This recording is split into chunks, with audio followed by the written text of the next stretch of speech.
Assalamualaikum friends. Today I'm here with 7 habits to improve spoken English.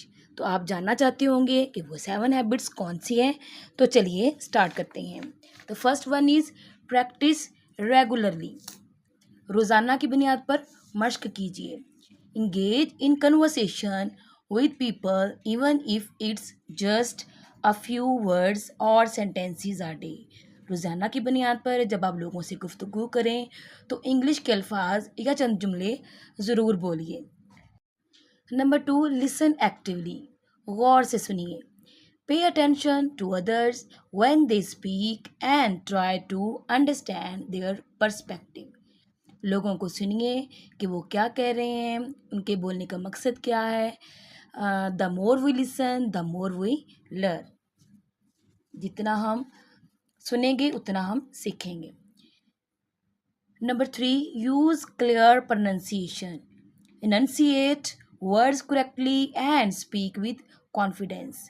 अल्फाज को बेहतर अंदाज में, अच्छे अंदाज में प्रनाउंस कीजिए, उनकी अदायगी कीजिए। इससे आपका कॉन्फिडेंस बढ़ेगा, आपकी प्रोनाउंसिएशन अच्छी होगी और आप फ्लुएंटली बोल सकेंगे। नेक्स्ट आते हैं नंबर 4 हैबिट पे।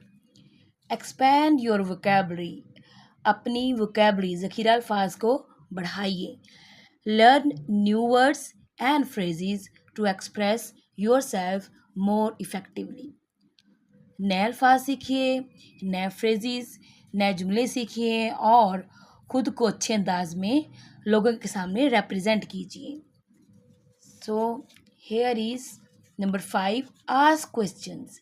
जितना हम क्वेश्चंस पूछ के सीखते हैं उतना हम किसी और चीज़ से नहीं सीखते हैं। तो यहाँ पे कहा गया है by asking questions you come to know others thoughts and opinion. जब आप किसी से सवाल करते हैं तो आपको पता चलता है कि लोगों के जहन में क्या है, वो क्या सोच रहे हैं, उनकी क्या राय है। तो इससे भी हमारी स्पोकन इंग्लिश अच्छी हो जाती है, बेहतर हो जाती है और हम स्पोकन इंग्लिश में फ्लुएंट हो जाते हैं। नेक्स्ट आते हैं नंबर 6, ज्वाइन कन्वर्सेशन।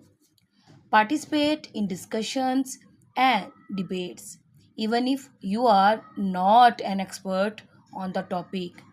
Conversations को ज्वाइन कीजिए। चाहे आप उस टॉपिक के बारे में ज़्यादा नहीं जानते हैं, लेकिन कम से कम जो कुछ जानते हैं वहाँ पे अपनी राय ज़रूर दीजिए। इससे भी आपकी स्पोकन इंग्लिश बेहतर होगी। Habit number 7, use confident body language. Maintain eye contact, stand up straight and use appropriate gestures. जब आप बातचीत कर रहे हो तो ये बात ज़हन में रखें कि आपने अपना आई कांटेक्ट मेंटेन रखना है, खुद को बिल्कुल सीधे खड़े रखना है और अपने जस्टिस का यूज़ करते हुए अपनी बात दूसरों तक पहुंचानी है। इससे भी आपकी स्पोकन इंग्लिश बेहतर होगी। तो गाइस आज हमने 7 हैबिट्स पे बात की कि किस तरह से हम इन 7 हैबिट्स का यूज़ करते हुए अपनी स्पोकन इंग्लिश को इम्प्रूव कर सकते हैं और फ्लुएंट बना सकते हैं। So use the 7 habits to make your spoken English fluent and impressive. Video अच्छे लगे तो लाइक कर दें।